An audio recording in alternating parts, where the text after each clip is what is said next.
Tá vendo esse museu pegando fogo aí? Então, não é o Museu Nacional de ontem, é o Museu da Língua Portuguesa em 2015. E esse outro, também não, é o Teatro de Cultura Artística em 2008. 2010 foi o Butantã. 11 foi o incêndio no Palácio da Praia Vermelha. 12 a Faculdade de Letras da UFRJ.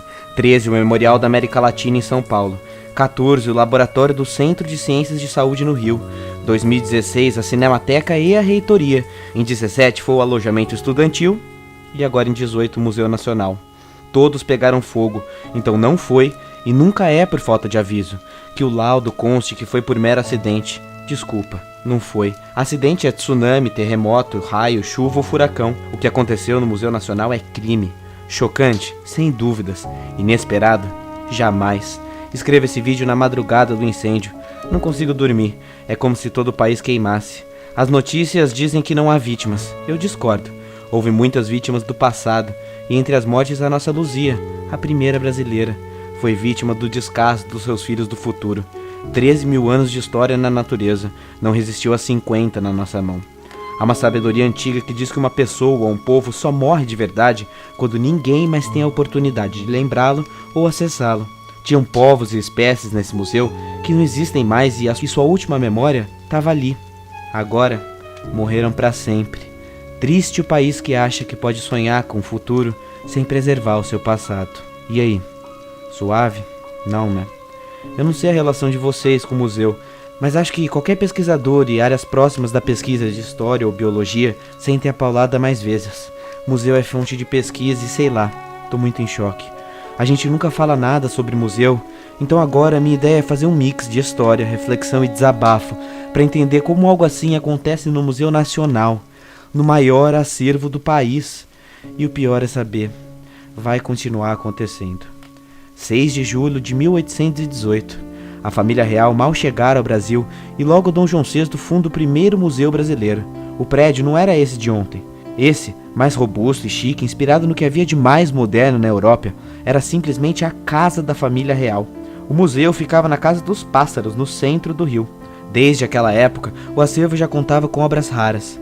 Para você ter noção, teve uma obra que veio escondida no navio da coroa portuguesa. Era a coleção de minerais de Werner, o fundador do estudo da mineralogia, que foi comprado por Dom João e que Napoleão pretendia roubar.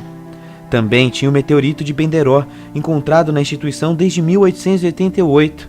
O trono do rei africano de Adandozan, que foi doado em 1811 lá em Portugal. Enfim, a família real, que nadava em dinheiro, gostava ao menos de colecionar arte. Olha o Dompas no Egito aí comprando relíquias e múmias para o nosso museu. Com o Dompas, inclusive, a gente adquiriu muita coisa, como o manto do rei Kamehameha, o último rei nativo do Havaí, que fez amizade com Dompas quando fugia dos ingleses. Enfim, foi só em 1892 que o museu fora transferido para a Quinta da Boa Vista, onde estava até ontem. Isso aconteceu porque a proclamação da República e o exílio da família imperial queria apagar os luxos do Império, e o museu ocuparia esse lugar. E agora ele passava a se chamar Museu Nacional. Tá vendo como até no nome do museu tá cheio de marca da nossa história? Pesado e tudo queimado. No início da década de 20 e 30, o museu passa a ser entendido como símbolo do progresso da nação, e a pesquisa começa a ganhar espaço na Quinta da Boa Vista. Passamos, por exemplo, a ter laboratórios de química, e isso gerou um grande intercâmbio internacional. Em 25, o Einstein e a Marie Curie, em passagem pelo Brasil, fizeram questão de ir ao nosso museu. O local era sempre muito frequentado, obviamente, pelas elites, mas sempre referência da cultura nacional. Depois, nasceu a ideia de que o museu era uma instituição voltada para o povo.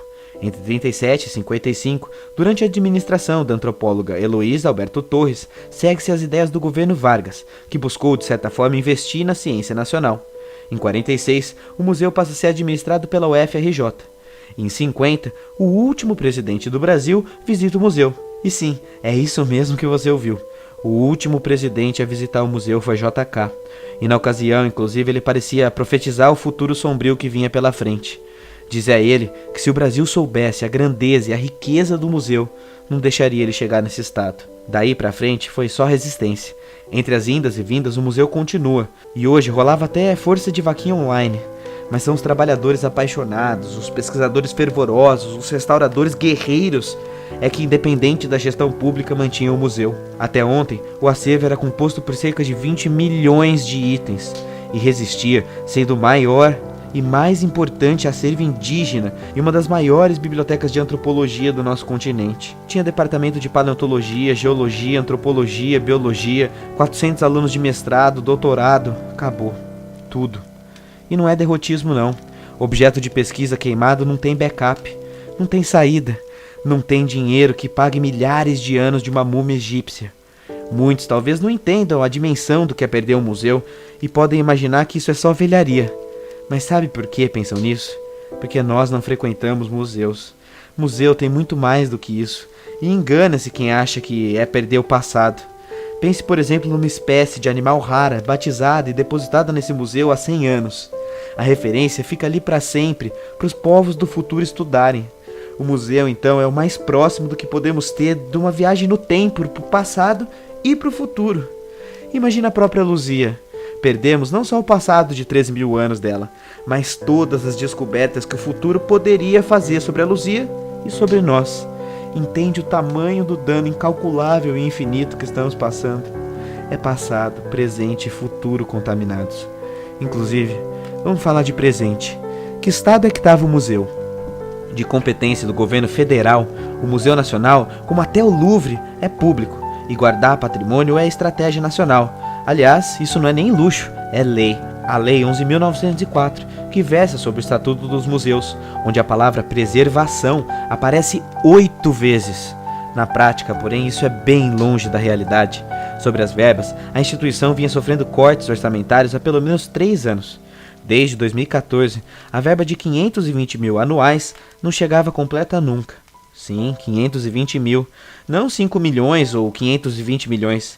A verba anual para manter todo esse patrimônio era de 500 mil. Como comparação, olha o custo do ministro do STF por mês. Não é de embrulhar o estômago e se revoltar? No apartamento do Gedel, o político dos 51 milhões dava para manter o Museu Nacional por quase 100 anos. Depois, entra a burocracia. A documentação exigida é importante. Um prédio tombado cataloga itens raros e por isso demora. Porém, essa demora estava levando meses ou às vezes até anos para sair, e o feitiço vira contra o feiticeiro. As normas nacionais de combate ao incêndio em museu são dos anos 70 e 80, e sem contar a possível corrupção gerada pelas empresas de vistoria. Mas eu nem vou falar disso hoje. Bem, às vésperas da festa de 200 anos do museu, 10 das 30 salas estavam fechadas e menos de 1% estava exposto. Até a Luzia estava na gaveta.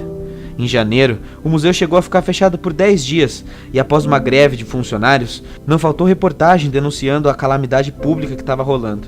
Ontem, inclusive, teve marcha pela ciência e pela preservação do museu lá na frente. Mas não deu tempo e ninguém quis ver. Aparentemente precisa pegar fogo literalmente pra gente acordar pro que tá acontecendo e dar valor. E sabe o que tá escrito pro roteiro dos próximos dias, né? Vai aparecer algum especialista, vai culpar alguém ou talvez nem isso, os governos vão continuar agindo com total descaso ao patrimônio público, as paredes de outros museus vão continuar caindo e os políticos, sabe o que eles vão prometer? Reconstrução, oportunidade de licitação desviada. Como se dinheiro trouxesse de volta 10 mil anos de história. Ah, é revoltante, manter serenidade nesse vídeo tá difícil. Enfim, nada mais simbólico para o momento que vive a ciência no país do que a primeira instituição científica pegando fogo. É a falência total do Brasil, mas não só a falência econômica, é a falência cultural, ética. Porque ok, é bem verdade que a grande culpa é do poder público, mas me fala uma coisa, e você? E eu? Qual foi a nossa última vez no museu? O Museu Nacional, por exemplo, custava 8 golpinhos para entrar e tá cheio de museu gratuito por aí. Qual foi a última vez que lhe passou na cabeça conhecer a história ao invés de sair para qualquer outro rolê? Museu é visto como luxo, exótico, e não é para ser. Frequentar museu é encarnar a história viva, é ir além do livro, é ver e visitar nossa história material, nossa cultura material. Se ao menos uma lição pudermos aprender com a morte do Museu Nacional, é que a gente deve frequentar museus.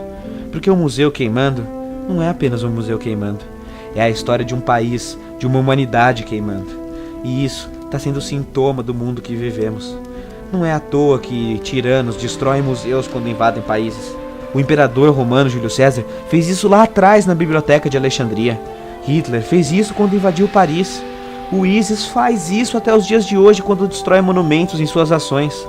Matar um museu é o jeito mais rápido de aniquilar um povo, pelo menos simbolicamente. Um povo sem passado não consegue reconstruir seu futuro. Sem ciência, sem educação, sem acesso ao conhecimento, simplesmente não dá. Museus são o pilar, o símbolo de tudo isso. E como coloca maravilhosamente bem o texto do Felipe Figueiredo, do Nerdologia e Xadrez Verbal, é no museu onde se encontram muitas perguntas e se buscam muitas respostas. Quem somos? De onde viemos? Qual a nossa origem? Tá tudo ali. Será que vamos finalmente entender que a história não é doutrinação, coisa de vagabundo ou qualquer coisa que o valha? Será que vamos perceber que cortar a verba da cultura significa isso na prática? Termino meu vídeo muito triste, citando a placa da Cápsula do Tempo de 1972, afixada no jardim do museu. Nela, muitos itens lá da época depositados e um desejo, que o povo conservasse o museu e abrisse a cápsula somente em 2022. Nosso descaso destruiu tudo antes disso.